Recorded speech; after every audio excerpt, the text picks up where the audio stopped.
Hi there, Year 10. Welcome to your 10th lesson on A Christmas Carol. We are wading through this novella. You are doing so well, and I'm hoping that your understanding is nice and strong.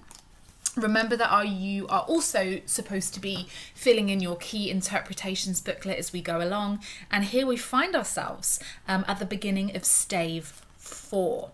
Now you will notice that stave 4 is maybe just a little bit shorter than previous staves. Okay, so structurally that lack of length could well be suggestive or could well forebode the potential lack of length left to Scrooge's own life.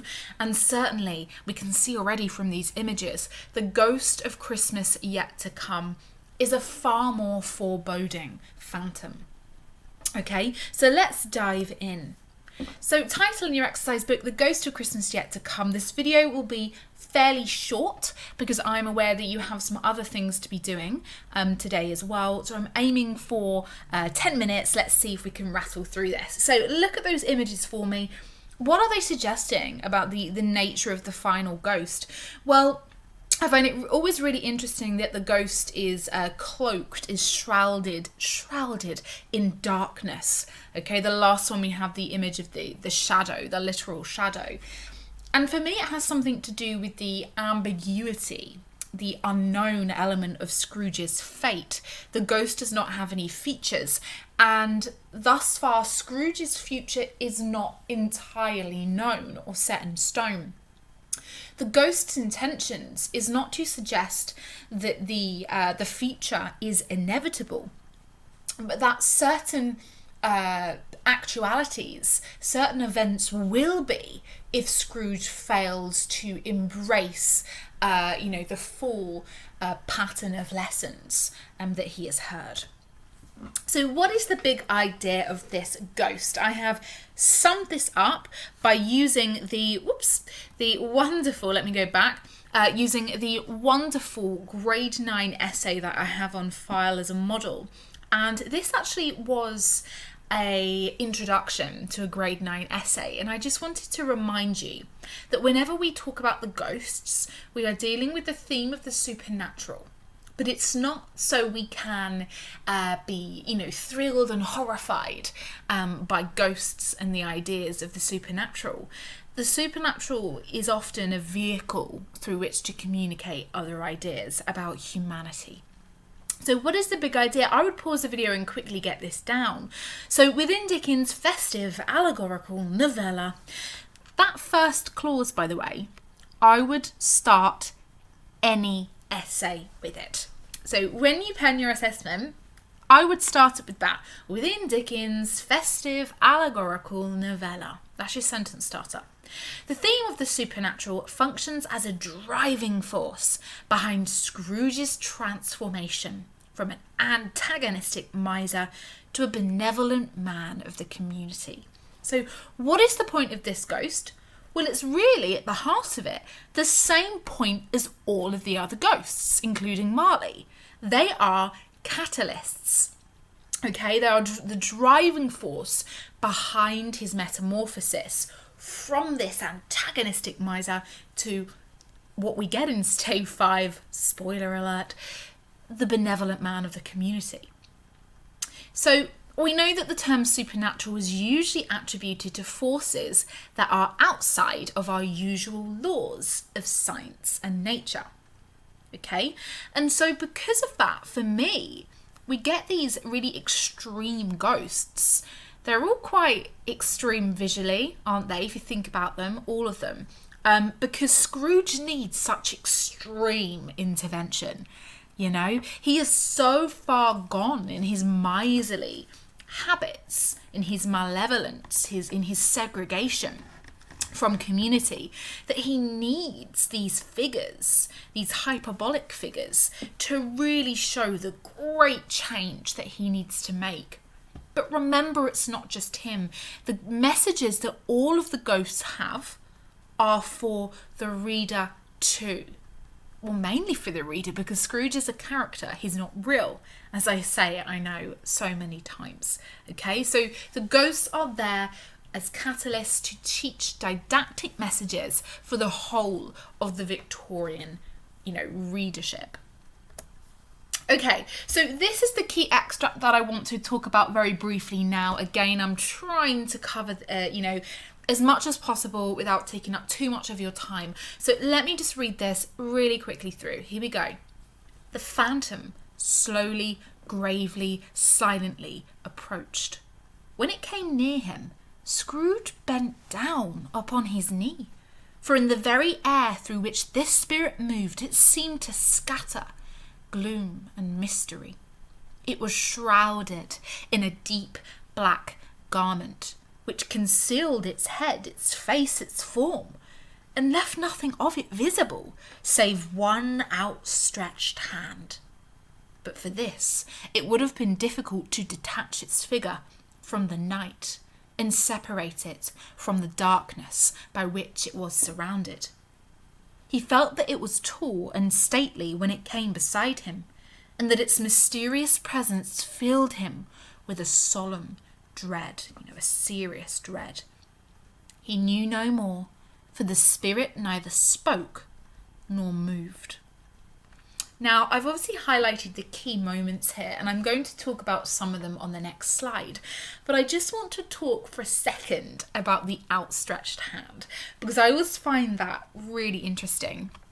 Think about it for a second. We teachers are guilty of this.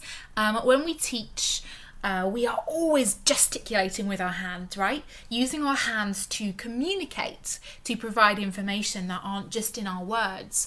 We also use our face to emote and express as well. But this ghost just has one outstretched hand, like it's reaching forward towards Scrooge. Okay? This idea, when I think about the outstretched hand, I immediately think of someone reaching after something or reaching for something. Is the ghost metaphorically in that gesture, suggesting that, the final reach, the final push that Scrooge needs to make to fully capture, to grab hold of this new way of life. Okay, I mean, there are other things you could say about that, just that outstretched hand. If you have any more ideas, pop them in the comments below. I'd love to hear from you. Okay, so I'm going to go into more detail on the next slide. So here we go. Get your notes and your pens ready. For me, the Ghost of Christmas Yet to Come provides Scrooge with this final decisive push towards his transformation.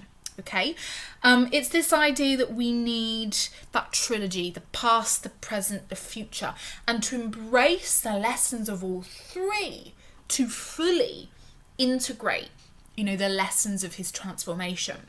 So it's that final stepping stone in his transformation. Now, just from that description I read on the previous slide, the abundance of dark imagery and really negative lexical choices, for me, communicate what I've put here is a terminal message. Terminal means we're coming to the end of something. It often has connotations of death and thus seriousness, right? So the lesson has, the spirit, has a terminal message, an acutely sensitive, important, if ignored, deadly message. Okay, now there's quite a change of tone almost and pace here for the reader and for Scrooge, because this ghost contrasts with the great friendliness and jovial nature of the previous ghosts. I mean, it's structurally really contrasting, because the last ghost, the Ghost of Christmas Present, was just this really hyperbolic, jovial, jolly giant, right? And so what we have here is really akin to a Grim Reaper in this ghost. So huge contrast structurally to really hammer that final decisive push home. Now, this is a key quote, and most students learn this one. When the ghost approaches, we have the three adverbs: slowly, gravely, silently. Of course, this builds tension, but I think because it shows the great importance of the spiritual lesson that Scrooge is about to receive. Okay, we must take it slowly. We must appreciate the fine details. We must truly understand this serious, gravely serious lesson. And the ghost is silent, I think, because it's now up to Scrooge to take the lead. It's now up to him to be vocal and to articulate his learning. Okay? It's like, the moment where the student becomes a master. Okay? And we can see that Scrooge is subservient. He is willing to learn because he is down upon his knee in subjugation. Okay? To show his supplication towards the Spirit. He is so open here to the Spirit's final lesson.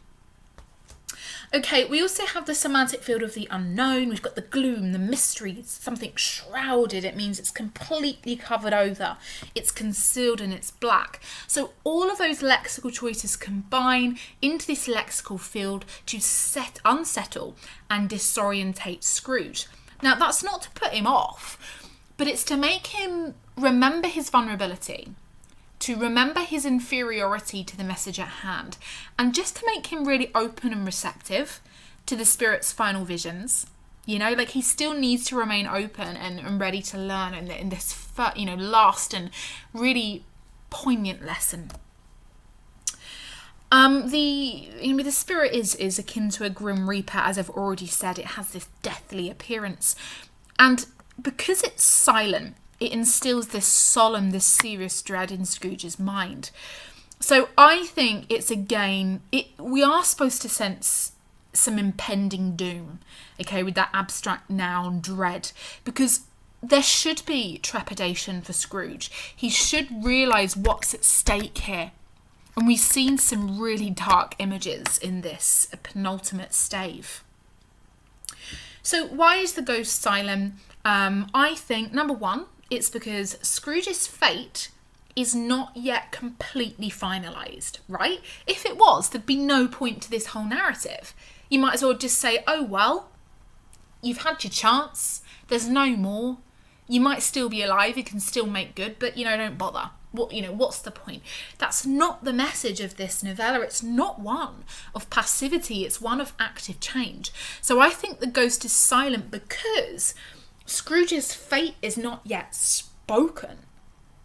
And not only that, but it reminds us that Scrooge must take ownership. He must be autonomous, right? Independent. He must act. He must be vocal, okay, as I've put here. It's not up to the final ghost to do this, okay? So, in an effort, I'm not sure how long this has been. It might have been over 10 minutes. I've tried my best. Who is the ghost of Christmas yet to come? An increasingly important figure, one with a foreboding message, but one that still suggests there is hope for change in its mute nature. Okay? Not just for Scrooge, of course, but for the whole of the Victorian readership. I hope this has been helpful. Please let me know if you have any further ideas or if you need any help with anything. But the idea of this is just to introduce you to this last ghost and to make sure that you understand the big idea behind their presence. Have a great day, Year 10. I will hopefully see and speak to you soon.